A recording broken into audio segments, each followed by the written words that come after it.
Hey everyone, it's Tom Alaschia with Ask a Headhunter Live. I got to change my background because I forgot to do that.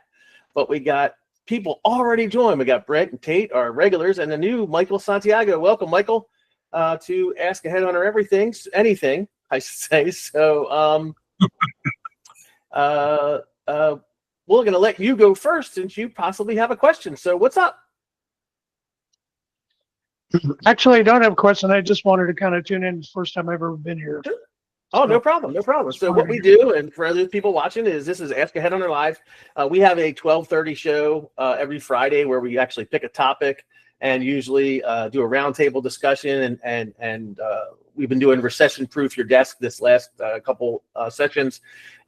But I did this one for anyone who has questions about anything, right? There's no topic. It is strictly like, hey, tell me about good subject lines for gap filling emails, or tell me how to use Typing Mind, or tell me how to use this applicant tracking system, or what's the best way to scrape stuff. So that's kind of what we do here. And Tate and Brent asked a lot of good questions. We'll have Kelly showing up today probably too, maybe Ernie, and who knows who else. So just sit back and listen. And if you have a question as we're doing it, you can type it in the chat or just ask me. But that's kind of what we're doing now. So, hey, Trent, hey, Brent, what's going on, guys? I've got a few questions, but Tate, if you want to ask first, go ahead. Ask away. No, go ahead. Go ahead. I can watch. Okay. All right, here we go. So I'm bringing on a job. Normally I do headhunting and I don't try to find people that are open to work, but I'm bringing on a job for a 6-month executive assistant contract that could go full-time. So nice. I want to use the Job-in Cloud open to work setting. And I'm wondering, you've said it before several times and I've never written it down.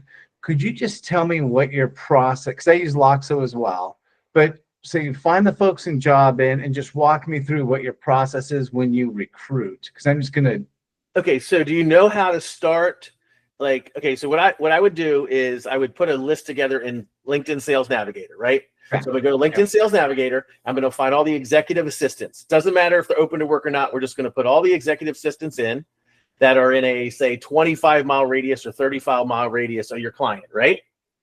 So far, so good? Yep. And then you're going to hit the Job-in extension.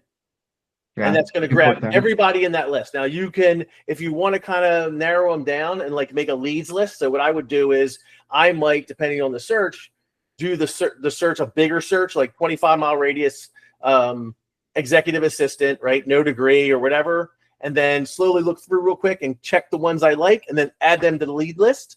So to narrow it down, if your search is too big, let's say you get 300 people, you can then narrow it down by looking real quick, checking the ones you like, and then hitting. Do you want me to show you that real quick? You know what I'm talking about? Sure. Okay. Would you please show it? Yeah, thank you. Yeah, that may help because you know what, I talk fast. And hey, welcome Danielle. Danielle. We're doing a little questions about using a couple different softwares we all use, Navigator, Job-in.cloud, and whatnot to find a executive assistant for contract. So let me do this right here. I'm looking at my bigger screen. I'm not looking away from you. Okay, so hold on. That's okay. So you guys can see the Sales Navigator screen, right? So what we're going to do is we're going to go into, the location, right? We're going to go into Chicago, right?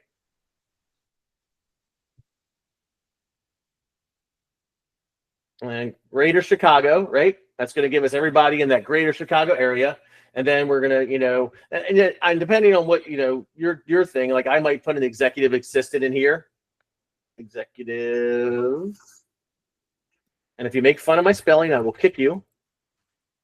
Executive assistant, right? So that's going to give us a 10,000 results, right? So how are we going to narrow that down, right? So, you can narrow it down by industry, like maybe you wanted someone who comes out of, let's say, the law industry, or let's find one that's a little lower, higher education, right? So that's going to give us a lower list, right? 244. So now you have 244 people that have the title executive assistant in higher education. So if you wanted to like kind of look, what I love about Navigator is it opens up real quick. I can look, do they have a degree, right? Or do I like their degree? Oh, I got a master's. I want that person, right? And then I'm going to go to the next one. And let's see, she's got a master's. So we want her, right? And then Gabriel didn't have a master's. So we're going to slowly do this, right? If you get a big list. And then from here, save the list, right? And then you can create a new list, and we're going to call this Brent search, right? And then that's done. Now, here's the cool thing. You go back to your lead. You can go to your leads list, right? And click on Brent search, right? And it's going to have those 4 people, and you can use the job in cloud extension. Oops. I'm going to log in. Sorry.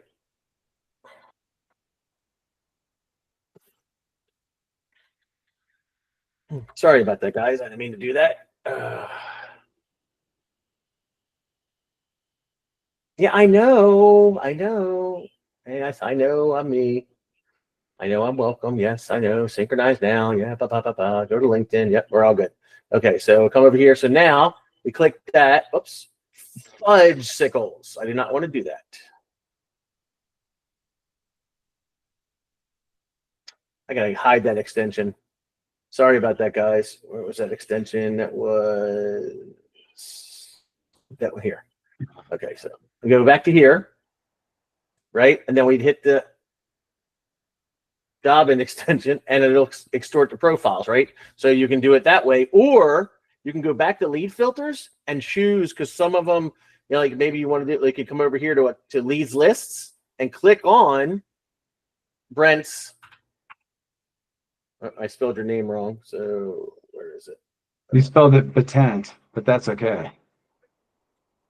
How did I spell it? BTENT. DT. Thank you. There we go. So now it's just like you're doing the search, right? So you can have your search list like this, right? And it'll show you it's in a list. And then you hit the job and extension and do the same thing, right? So that's what I'm going to do first. I'm going to come into here and I'm going to do my search. And then I'm going to use the job and extension to extract the profiles. Then when you go into job in, right, you go to your contacts, and it'll take, depending on how big the list is, it may take a little while to get in, but let's just say they're in. Then you come over to the LinkedIn tags, go to open to work must have, and hit accept. And then it'll show you the people that are open to work. And what we found out, we think, I haven't absolutely 100% verified this, but if we look at Nashik Sani and we go to her profile, it says open to work. But we've also found that some of these people, like Michael Sirianni, let's see if he's got it. He's got open to work. I'm going to call him, see how he's doing. Let's see if this person. Some of them, when we were checking the other day, did not have the open to work banner. You couldn't see the open to work banner on them. So I'm thinking it's grabbing the open to work that's hidden on it as well. Let's see. Blaze Collins. There we go. There you go. He's open to work, but it does not say open to work anywhere on his profile. Right? But he comes up in our open to work thing. So I think that Jobit has figured out a way to find the people who have open to work, like that hidden thing that's only available to people on LinkedIn Recruiter. That's what I think happened. I can't 100% verify it, but that's, as you can see, we can probably do another one. Hey guys, open to work.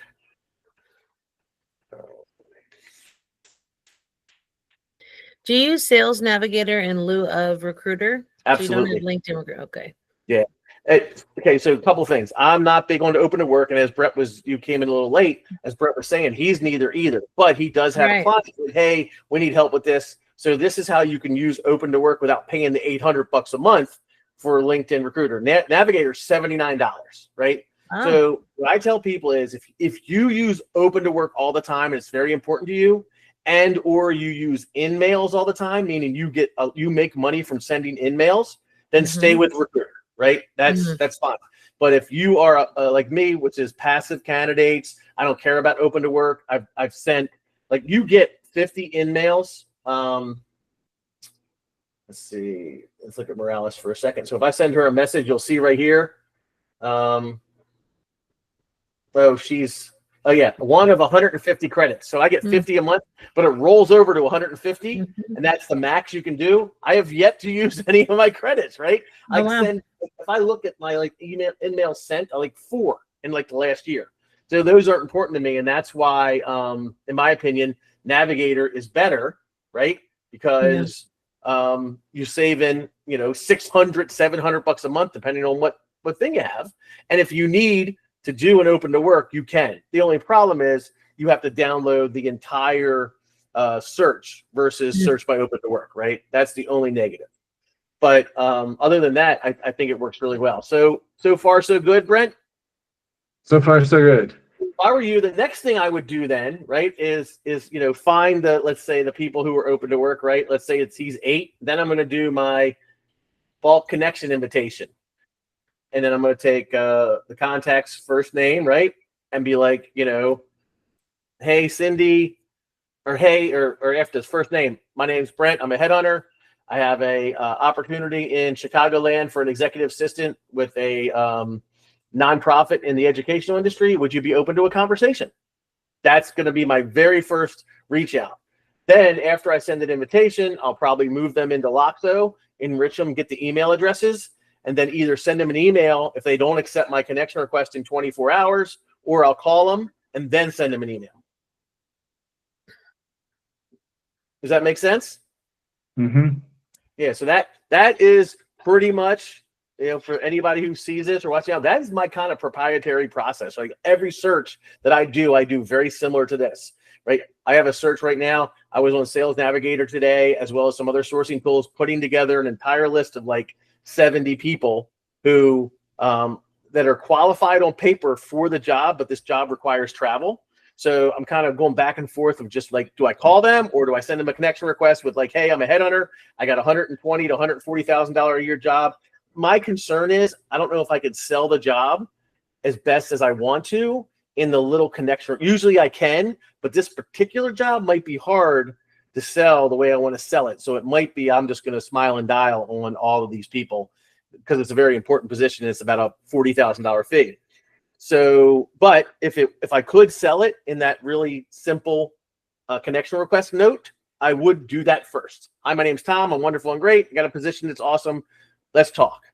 Then I wait 24 hours. If whoever accepts my connection request goes into my short list, and ever who accepts my connection request and replies with, hey, I'm interested, those are the first, that's the first ones I call first, obviously. And then I call anybody else who accepted my connection request because I have a frame of reference. Hi, Brent, this is Tom Alasio. I sent you a connection request yesterday about this job I have. Wanted to touch base with you, right? It's a warm call. It's not a cold call, right? They just accepted my connection request. They knew who I am. While I'm doing that, I'm waiting on the other ones who haven't accepted yet. And another 24 hours goes by and they haven't accepted. Then all of them get an email or they get a call, depending on the search. And usually email will say something like, hey, my name's Tom Alasio. I sent you a connection request 2 days ago, and give them a lot more information about the job.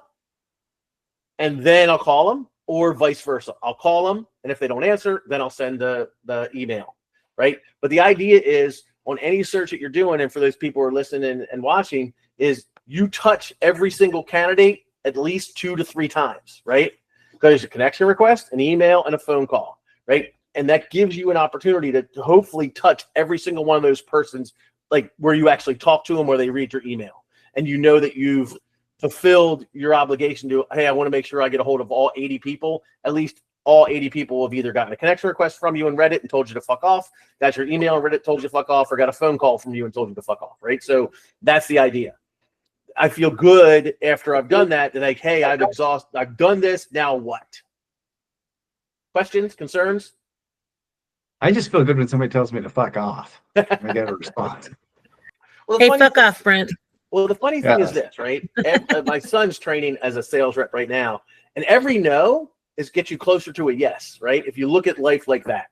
If you look at, like, I always tell people when you start as a recruiter, it takes 10 first-time send-outs. If everybody doesn't know what that means, a first-time send-out is you have a job order for a chief bottle washer, and you found Brent Stack, and he's interested, and you get him to interview with your hiring manager at the chief bottle washing company on the phone or over Zoom or face-to-face. That is a first-time send-out. That is the first time Brent talked to your client, right? So first-time send-out. If you get 10 first-time send-outs in a month, you will make a placement. That's kind of like an industry standard, 10 to 1, right? When you're young, dumb, and full of cum, and you're out there doing this, If you can get 10 people to interview on any jobs you have, and they're good jobs, you will make a placement. So we used to always say a send out a day keeps the manager away, and a send out a day 100K, because back in the day, if you got 20 send outs in a month, that was 2 deals. Average fee was $20,000 or $10,000. That's 20 grand. 20 grand times 12 is 240,000. If you build 240,000 at my old company, you made 105 grand, right? On 240,000 in billings, or maybe you made half, 120 minus 20. You made 95, right? So if you did 250, you made 105, right? So that was I was always like, if somebody asked me what metrics I abide by, I don't care about phone time. I don't care about anything other than first-time send-outs. Because if you can get a first-time send-out every day, you'll make well over $100,000 a year in this industry. And as you get older and more experienced and understand what you're doing, my send-out to placement ratio is like 3 to 1. So if I get 9 send-outs in a month, I'm pretty much guaranteed to make 3 deals. Are you calling send-outs interviews? Yes, I'm sorry, interviews. First-time interview. Okay. All right. It's old management recruiters nomenclature. Yes, Michael. So when you get the first, I'm sorry. Mike, did you have a question? Yeah, go ahead. Finish your question, Mr. Go ahead, Tate. Tate, or Trent. No. So what's the ratio from first-time send-outs to contacts? Do you ever keep track of that? I'm sorry? I mean, how many, your ratio from first-time send-outs to contacts, how many people? So if you have a list of 70 people. Oh, how many presentations do I have to make to a candidate to get a send-out? Yeah. Okay, yeah. So that kind of varies, right? And I'm ballparking here because I haven't tracked that in a long time. But if I have a list of 50 people and they're qualified on paper, right? Then the chances are of those 50, I will get 10 people to listen to me, talk to me, send their resume, possibly interview with my client, right? Yeah. So I would say for me, on every search, I try to touch 50 people because that guarantees me 3 to 5, maybe 10 candidates, right? I should probably drop that down, 3 to 5. If I make 50 phone calls, I'll get 3 to 5 candidates, right? So you can back this down. If you track your numbers this way, I have a sheet, I got to find it, where you can track basically everything. It's not my sheet, but I'll gladly share it with anybody who wants it. It is, where is it? I know I got it in here. And is this it? You put it in the chat. I love looking at this shit. Yeah, of course. Yeah, well, I'll have to. Yeah, here it is. Is this it?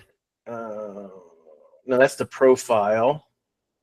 So is this? Yeah, because there's a way. We always said if you want to do $1 million, you can back into that, right? You can back into it by looking at your metrics and your numbers and figuring out how many presentations do I have to make, how many emails do I have to send, how many of this, how many of that, right? You can back into it. Is this it? Gosh, why don't I have this saved for you guys? See, that's the thing. And again, my ADHD. Ah, there it is. I got it. Okay, so here it is right here. Right, so can you see? Oh, that's the wrong one. This one here. There we go. So here's what you can see, right? So if your billing objective is 300 grand, your average fee is 25,000, right?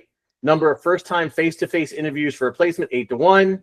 I disagree, it's 10 to 1. Number of candidate presented to client for a first-time face-to-face interview, 2 to 1.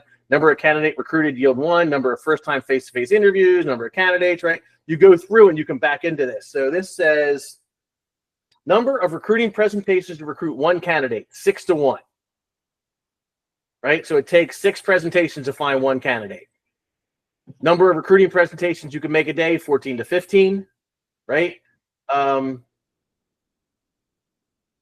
So daily activity, number of recruiting presentations, number of recruiting attempts to recruiting presentations, 3 to 1. So you make 45. Number of marketing attempts to a marketing presentation, total market connect time, 4 hours of phone time, right? So you can take something like this and back into the numbers you want to do, right? And then figure out from there, just looking at your calls, your emails, your presentations, everything, kind of get like, okay, if I want to do 300 grand, then I have to make these many calls a day, send out these many emails a day, make these many presentations a day, talk to these many hiring managers a day, right? Do this many reference checks a day, do this many connection requests a day, right? Because this is, to me, this is a little old. You know, there's a lot of stuff you could put in here is like how many connection requests. You're allowed 50 250 connection requests a week with Sales Navigator, right? So you should be capitalizing on that, growing your network, especially if you're new, right? If you're new, you should spend the end of day, right? Get something like jobin.cloud, or get something like, I don't know, I think Smart Leads has got it. I mean, all these systems now have like some type of LinkedIn automation, but send 50 connection requests a day, right? With a simple message. Hi, my name's Danielle. I'm looking to grow my network in bottle washing. I'd love to connect, right? And just do that 50 times a day to, maybe 3 days as candidates, 2 days as clients, right? Those are things that are basically free, right? And then also, your LinkedIn strategy. Are you posting on LinkedIn? I talk about this a lot. I'm not very good at it because, again, ADHD, but I have a system in place. I'm trying to improve it. But go into a large language model, chat, Gemini, whoever, and say, hey, give me 10 posts to post over the next 2 weeks. I'm a headhunter. I'm trying to grow my network, right, in bottle washing. And I want some posts that'll resonate with candidates and posts that'll resonate with clients, and maybe a couple polls or something. And it'll give you some ways to do some posting. So that's going to help you grow your network. Which info is that you're talking about, Michael? This actual thing here? Yeah, is there any way you can attach it in the chat? I can send this if y'all want to just drop your email into the chat. If you want a copy of that particular module, drop your email in the chat, and then I'll email it to you after the show. I have a hard stop at 6 o'clock because I got a meeting at 6:15. But if you do, in fact, what I'll do right now while we're talking about this, I'm going to open up my Outlook and Tom, what were those free resources for connection? People something? Okay, so I think they're not free, right? So jobin.cloud. Jobin.cloud is what we all use, right? It's I can send you an affiliate link. If you use my affiliate link, you get the affiliate link code is roundtable, all one word, roundtable 5. If you use that when you sign up, you get 5% off your entire subscription for the life of the subscription. For what we use, it's less than $50 a month, right? So the LinkedIn automation section, and to get the one that works on Sales Navigator, you want to use I use Recruiter, but I get a paid seat. I'm 1099, so I'm like looking for the future. I don't know. Yeah. Oh yeah, then grab yourself. What was that, Brett? Prosp. It's on AppSumo. I bought it for like $100 or $200, but it's a one-time fee. I never have to pay again, and it's got like a little AI feature in it, so it will send a message that's unique, and it'll be like, Danielle, I see you moved to Boise from SoCal.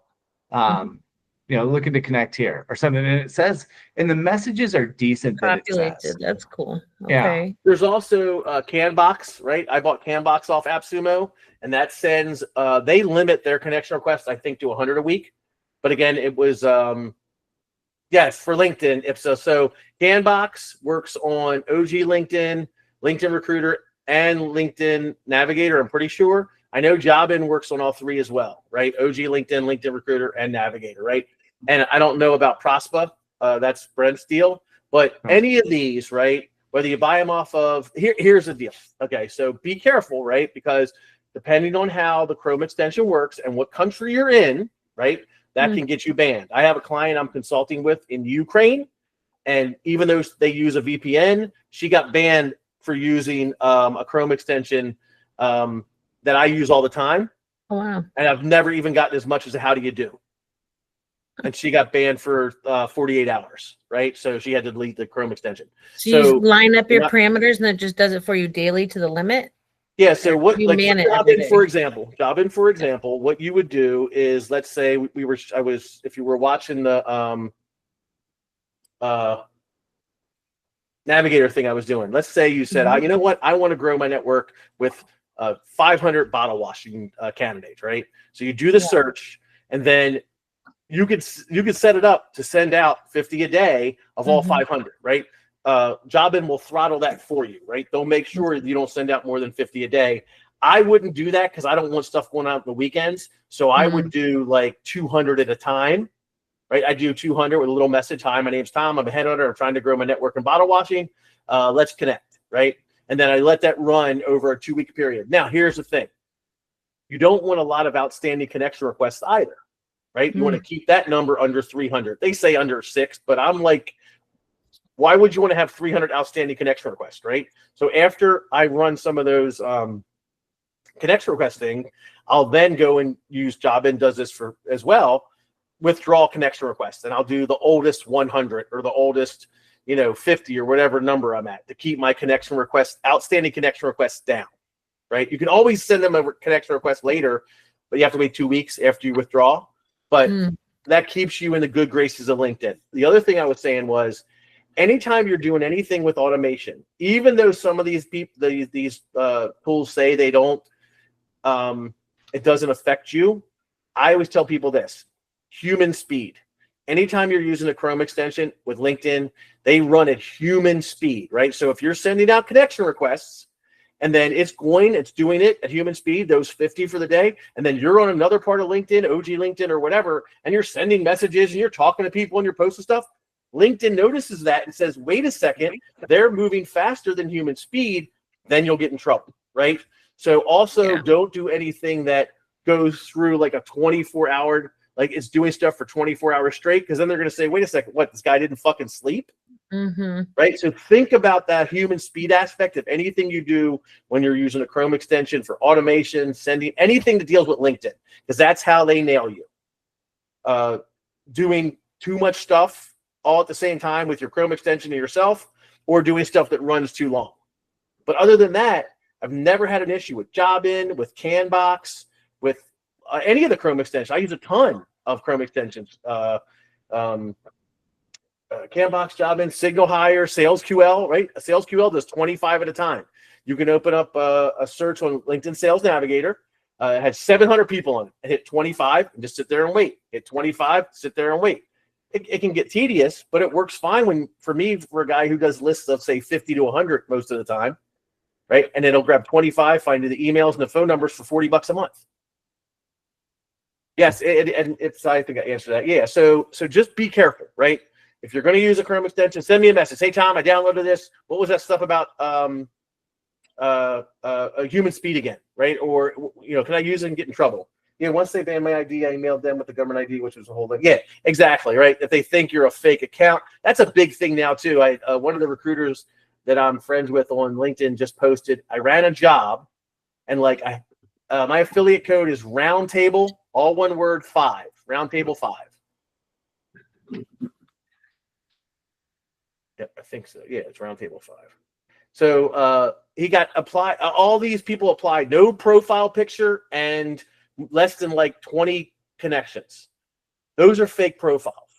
Unless it's a brand new person who just graduated from college, right, and just, discovered LinkedIn, I'm staying away from anybody who's got under 50 connections, right? 99% of the time, they're fake. Now, you will find some hiring managers only got 30 connections, and that's okay. But people applying to your ads, right, or applying to your jobs or trying to connect with you, if they got no picture and 10 connections, they're fake. I get them all the time. Hey, you look like someone I should connect with. Let's connect. And I click on their profile, and they're like, PhD from Brown University, and they work for Google, and they got 4 connections.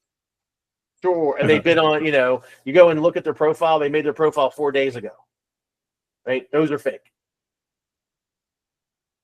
Okay, so I'm gonna real quick while we're sitting here, I'm gonna grab and put up email together so I can send that stuff to everybody before I forget, because I'm stupid. Let's see here. So what do you guys think about people following us and they're not connecting because they just see something they like and follow you? And I'm okay with anybody who wants to follow me. Go back through and then connect with those guys, because I'm noticing they're not if always you connected. think they're worth it, right? If you think they're worth it.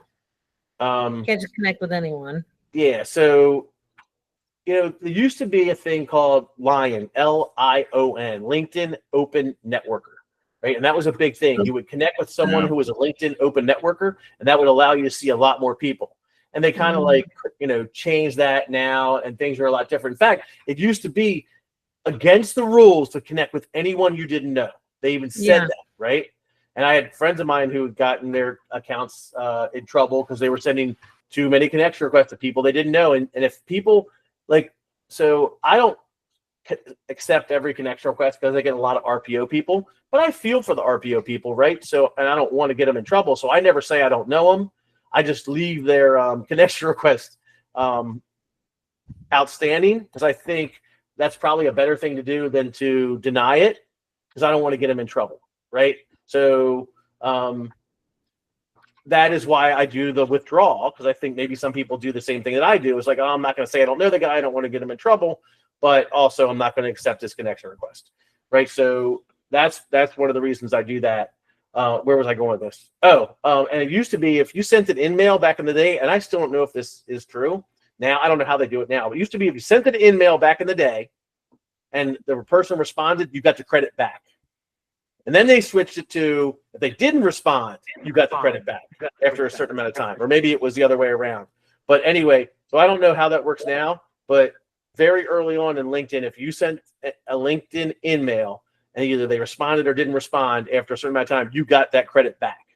And there was a whole hack on how to basically get unlimited in-mail credits by sending it to people you know, who then accepted it, and you got that back, and then you could send it to someone else that you were trying to network with, right? So that was kind of, and that's why I think they got rid of it, because people had figured out the hack. Module for what's this is for what is it? It's KPIs, I guess. Yeah. So I'm sending you all that module right now, and my subject is module for KPIs. Thank you. If you see it. Thank you for that. Of course. So Trent, you had some questions, or Brent, somebody had questions. Who else has questions? I know Trent has questions. I don't know if Daniela, you have any, if Ipsy, if you have any, but please ask away because we only have, like I said, I have a hard stop at 6. We only got 25 minutes left. I've If you got guys more. want to go ahead. Go ahead, Brent. Now, my questions were about typing mine. So if you want to stay on this, I'm getting a lot of information. No, you've got a typing mind question for sure. Let's go. Yeah, how do you use it? Because I bought it and it I'm not using it very well. Okay, so when you say how do you use it, like have you got it all set up? I got it set up. But I'm finding that the prompts that I'm using don't give me the same results that I would have got from like LinkedIn for the $20 a month deal. I mean, not LinkedIn. You mean ChatGPT? Yeah. Okay. Which tool are you talking about? I'm sorry? Which tool Tate is talking about? Typing Mind. This is a I'm pulling it up on the screen now. So this is Typing Mind. These are my agents, which are like Pardon me? I'm pulling it up with you too, so I'm just walking. Okay. So what so let's come over here. First thing I want to do is come over here to your settings, right? And under your licensing, your API keys, do you have OpenAI, Anthropic, and Google? I don't think so. Where was that again? Agents? Go to settings and then API keys.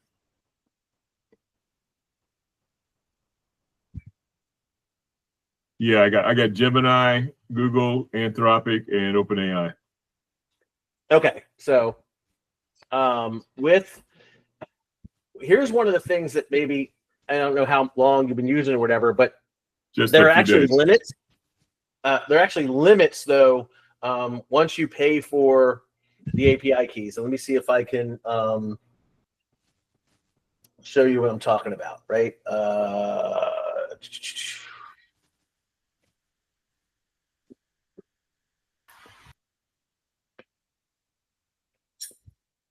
So usage, logs, traces, assistants, batches, docs. Aha, models. Okay, so these are all the models, but here's the thing. I don't have access to O3 yet because I haven't paid enough money on the pricing here, libraries. God, I wish I could show you where it is. There's a place that shows you what level you're on.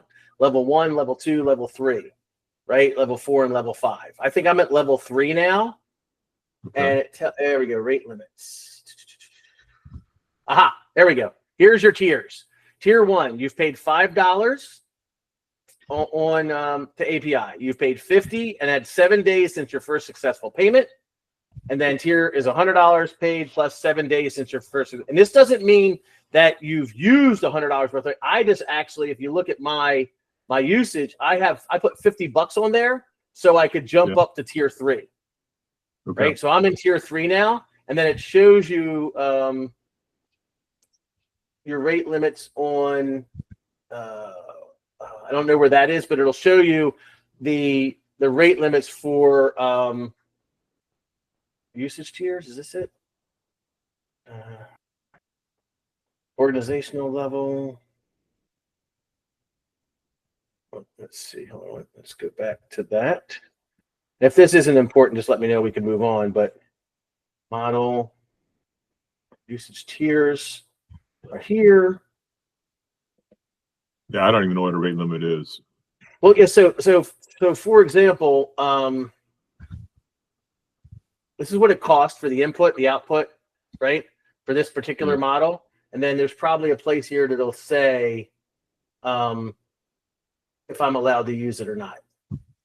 Deprecated. Oh, here we go. So free cannot use it. Tier 1 only gets you can't until tier 3 is when you really can use it. These won't do anything for you. So you have to be on tier 3 to use this, right? So if I go back to Typing Mind, right, and I come to my chat and I come drop down here to which one I'm going to use, right? So here's 03. Let me see if I can even use that. What is the capital of Maryland?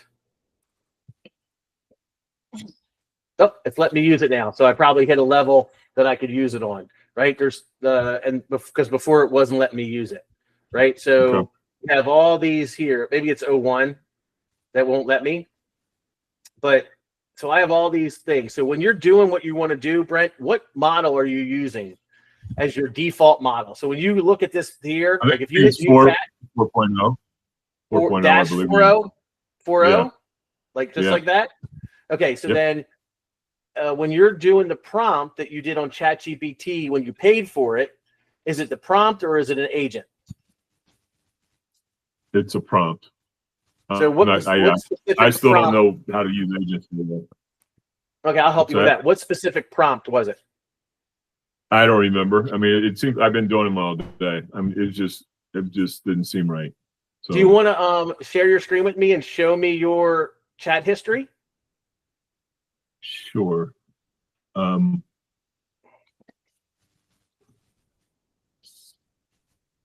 So go to the box with the arrow in it next to the camera box.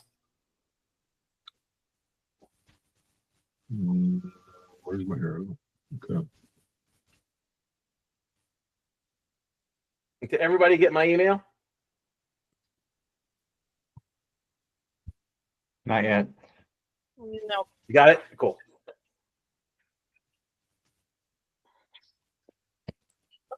Oh, I see the arrow now.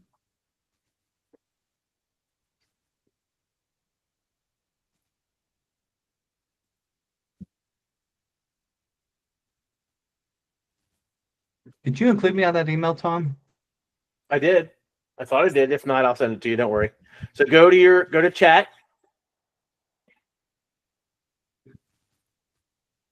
Okay, so you're using 4.0. You have, what are the plugins you have? The what? See where it says 3? See where it says 3? What are plugins are you using?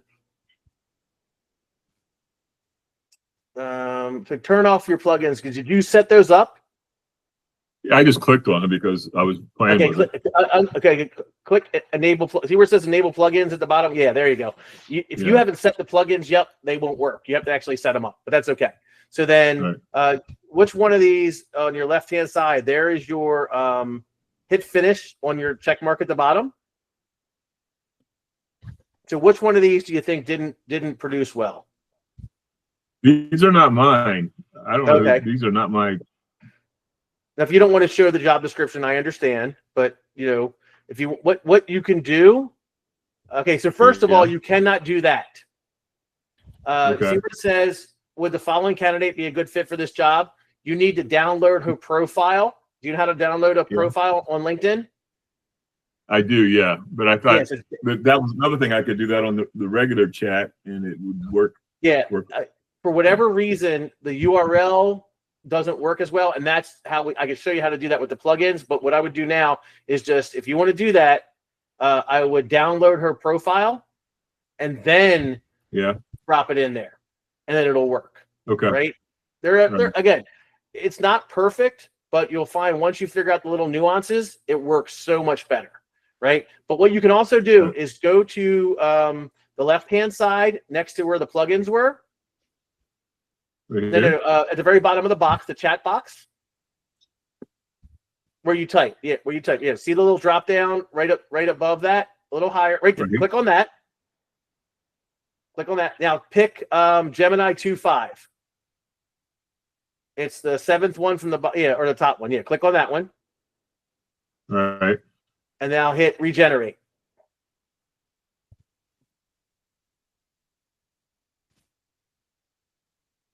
So yeah, I've been getting that too. So I was just assuming that I didn't. How do you have this set up, Brent? What the hell? I don't know. I don't want to take up everybody's time.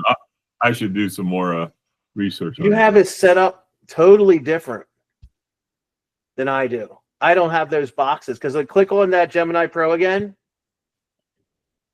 Right here? No. The drop down box that you were at, right there. Yeah, click on that. And go to scroll down. Keep going. Keep going. Did you say you had Claude? Is that Gemini? I mean, is that Google? No. Claude 3.7 sign. Yeah, click on that. Either one of those. Click on that. You don't have to hit the plus. Don't hit the plus. That's what you're doing. Don't hit the plus. Okay, X out at the top. See the 2 X's? Get rid of those X's.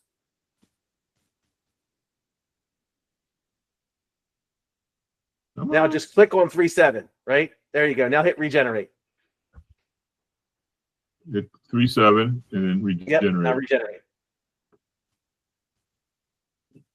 I didn't click out of that. You don't have access. Did you put money on Claude and Gemini? I don't think so, no.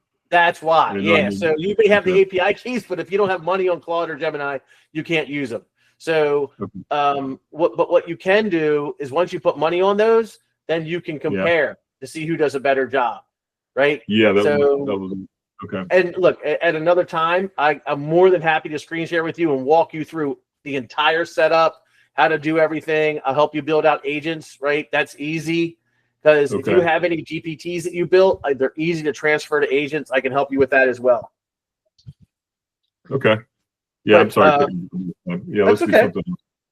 Okay, so that's okay. I'm learning. I'm lost in API. Unique identifiers. Type in mind. Let me show you some stuff. What you can do with Type in Mind, right? So, let's see. Ideal customer profile, right? So this is one that I built. It says, "Tell me who you are and who do you sell to your product or service to," right? So I'm a headhunter. I'm a headhunter/recruiter. I specialize in the mechanical engineering field, and I sell to engineering managers. Thing over here. I specialize in the mechanical engineering world, and I sell to mechanical engineers, engineering managers at mechanical engineering consulting firms.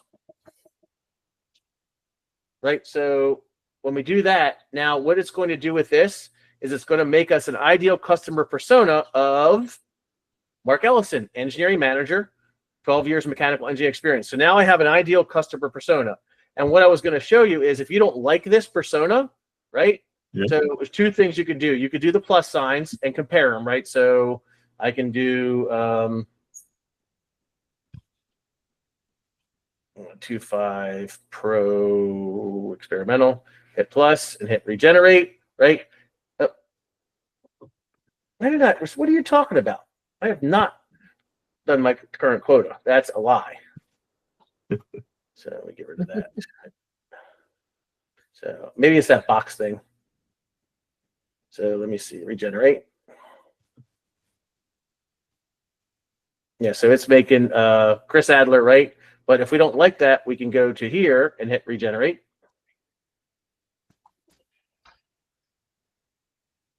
And it's create another one, right? David Miller, right?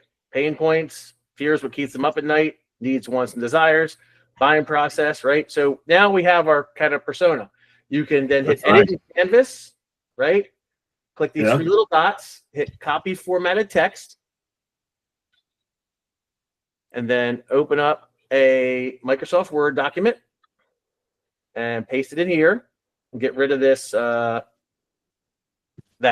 right? And now we've got our audience persona, right? We have our ICP in mechanical engineering, David Miller, right? So we'll close this and Miller, right? We hit save, right? So let's get rid of him. So now, right, we could generate another one if you wanted to, or we can come over to one of the other agents that I built called, where are they? Chat, new chat, and ICP problem matrix, right? So drop your ICP in here and tell me what you sell, right? So we're going to go over here to the attachment. We're going to find Miller's persona, and you're going to say, I'm a headhunter and I sell staffing and recruitment services. So now it's going to take your ICPT and try to make a problem matrix, right? So it's problems, inability to find qualified candidates, impacts to the organization, root causes, right? And it does all this. And if you click this here, it puts it in a more, once it's done, it'll make it like this here. But then you could take and go, I don't like this one. So I'm going to see what Gemini Pro does and hit regenerate.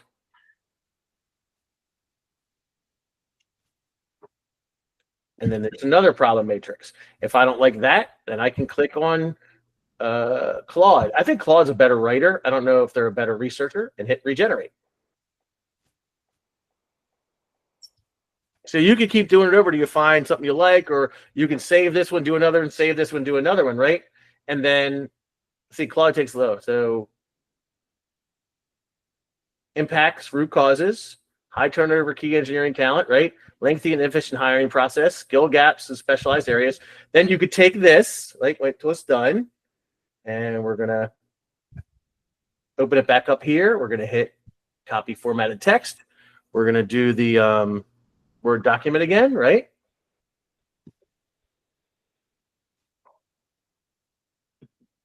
I'm going to take this here, and we got that. We're going to save that. Oops, already cancel. Save problem matrix, got that. Then we're going to come over here to our gap selling. Now, this is one that I'm working on. That's why it says test, right? So then we're going to take our problem matrix and drop it in here, and it's going to make a more of a like the retention, engagement, and challenges, strategic planning challenges, and then from here you can have it. And this is not exactly what I was looking for. Like I said, I'm testing this, so give me a second here. Why this didn't work exactly the way I wanted it to? Let me try what Gemini does. Regenerate it. I'm also working on another one. I just was actually typing it out. That's why I was a little late, because I was excited about it. I'll show it to you.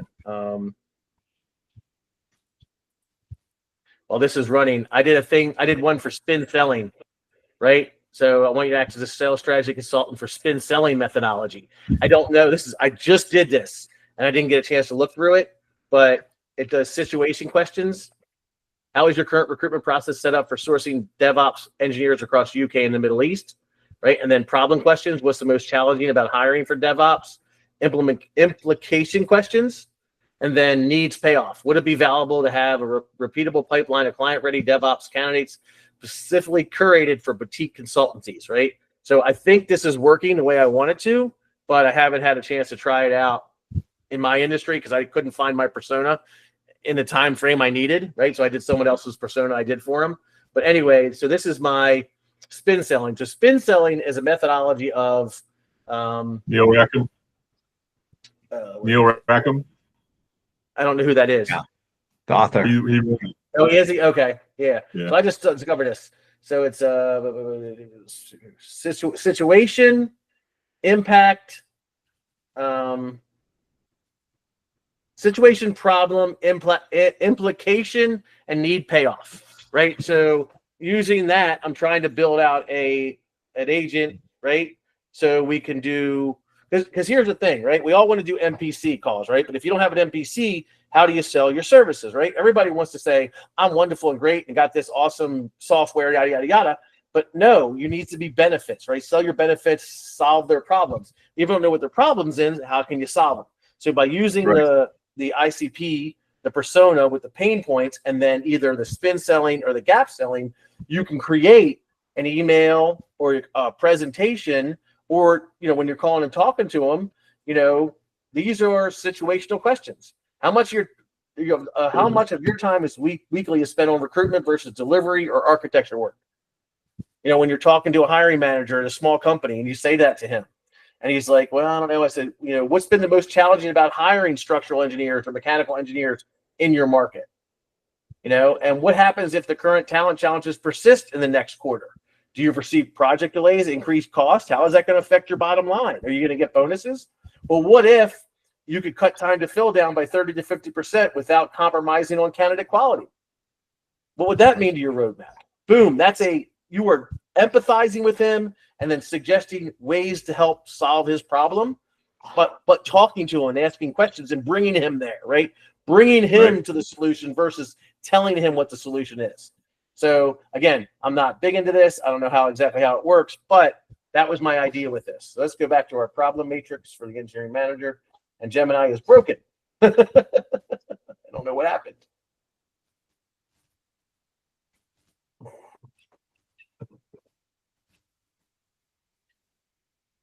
I did this one.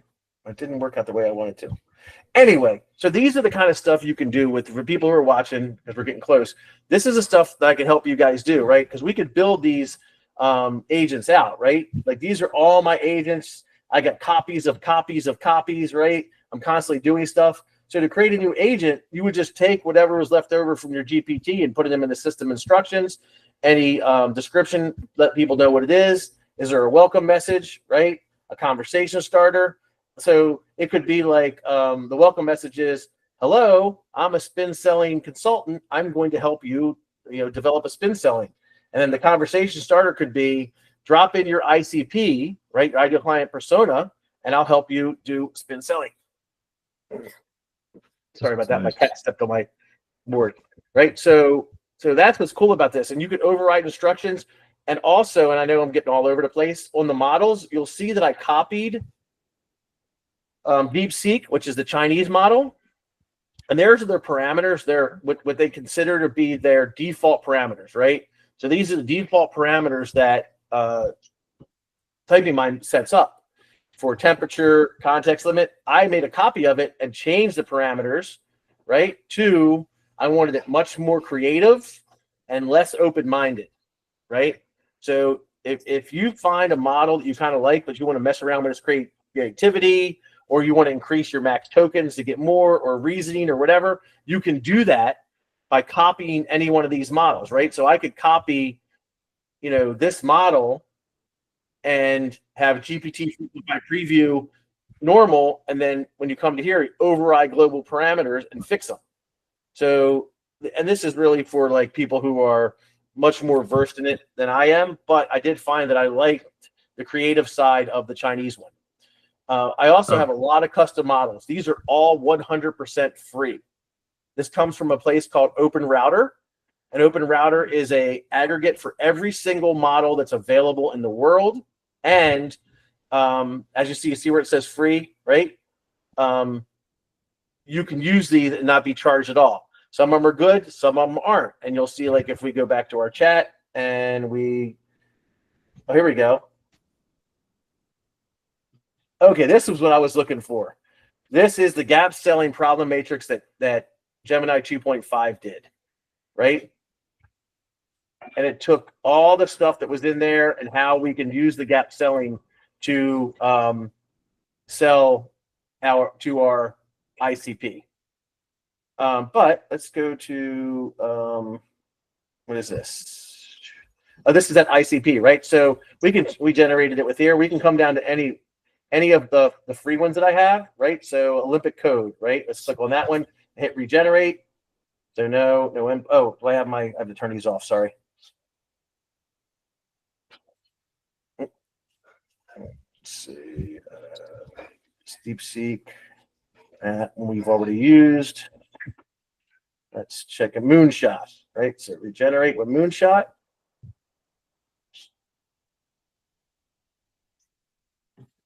And sometimes they don't all work. Let's see. Rogue Rose. What is that? Let's try that.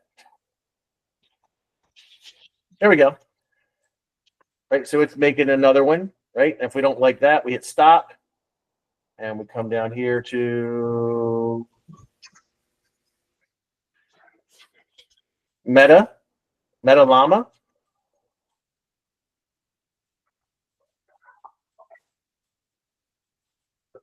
And some of these are kind of cool. I can't remember the one of them actually like says, is it this one? They might be ByteDance. Yeah, I don't think it's that one. Let me see if it's ByteDance. It actually shows you what it's doing. I love that. If I can find the one I'm thinking of, it'll say like the user has asked us to do this, and it'll write down all the information that it's using to generate it. Nice. Yeah, I'm going to have to get my act together and do a little. Yeah. So Open Router. I'll show you Open Router.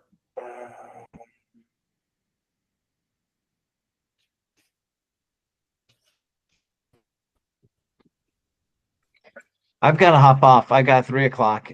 Thanks Okay. a lot. Appreciate it. Hey, Tom, did you get that email I sent you about the LinkedIn profile helper? I might have. I'll have to look at it. So I'll resend it. And would you resend that email? I never got the one that you sent today. I'll send it to you. Yeah. Yeah, So I never got that either. You didn't? No. Hold on. Wait a second. Let's see. Sent items. Here we go.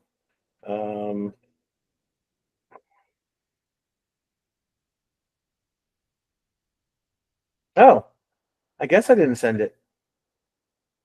Is that it? Brent, Daniel, Mike, Ipsa, Tit. There we go. Sorry. Okay. Well, I'm going to sign off then, right? Real quick, I just wanted to show you the Open Router. Take care. So this is Open Router, right? And if I'm signed in, so I have an API key. I've used 0.05 cents on this API because all the models I use are just, you can come here to the free ones. These are all the free models. Oh, nice. Look at them all. I only put in half of them. I never messed around with it before. So you put those in and you can just mess around with them and play with them. I can also play with them on here, right? I can chat with this one if I want. They have a playground, right?